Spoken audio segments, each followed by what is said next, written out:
SMT Nation, we back nation.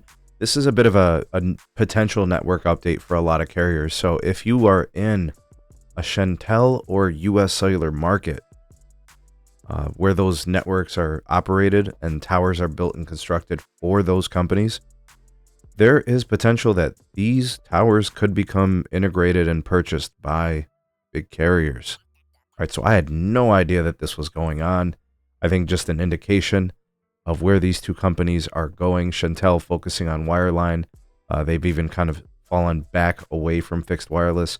US Cellular kind of looking to sell, ironically. So the article will be following along here, taking a look at the stories and the commentary from them. And I'll give you guys all the highlights and my takeaways and what this means for like AT&T, Verizon, and potentially T-Mobile. All right, link for the article will be in the description. Ways to support the SMT also in the description.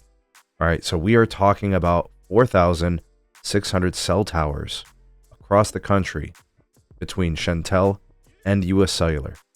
All right, so they've got like regional builds. It's nothing national or anything like that.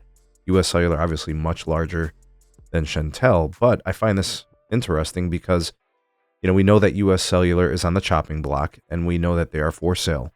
At least we know that they are interested in a potential sale.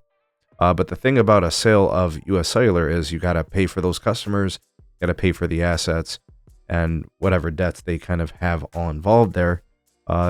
So maybe there's some assets that might be attractive, but altogether, do any of the major operators want to just go in on that, right? And take all that baggage and all that requires upgrading on an older network potentially. There's a lot of factors, right? And then with Shentel, this was an acquisition component within the T-Mobile and Sprint merger. That was a Sprint partnership, sister company. I don't know, however you want to look at it.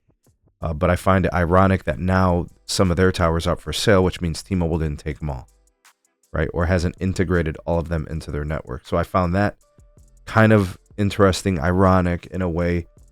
But anyways, both of them are getting out of a very difficult and challenging game. It's almost like if you're not big, you can't make it. So Shentel's got 220 cell towers remaining out of the whole deal with the T-Mobile and Sprint piece. Where that goes, I don't know. With respect to US Cellular, their network is much larger, many more sites, but they're an acquisition target potentially. Just recently, Shentel reported, some growth in its fiber passings, right? That's the new business model for them. So they're not interested in mobility. US Cellular lost 38,000 postpaid phone subs, right? They're not able to better compete with the national providers.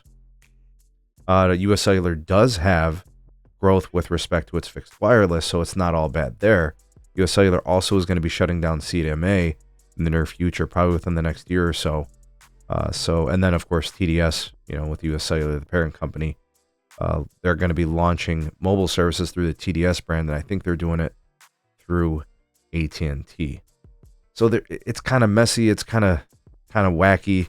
What I take away from this is, number one, T-Mobile didn't take all of Shentel's towers.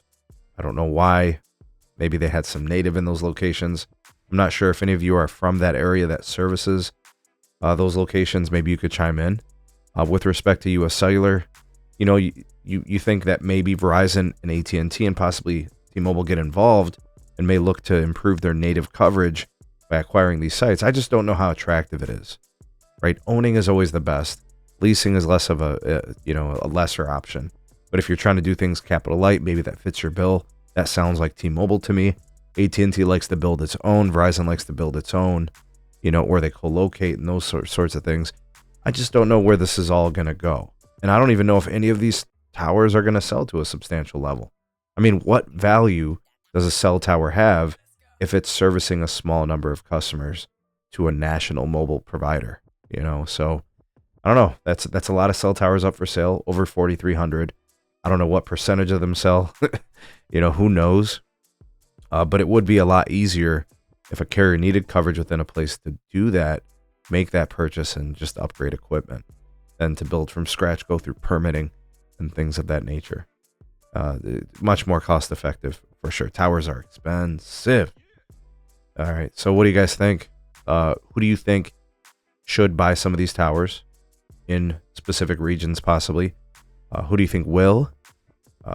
Should they, or should they build their own? Your take in the comment section. You all the voice of the people, the SMT Nation. Let your voice be heard.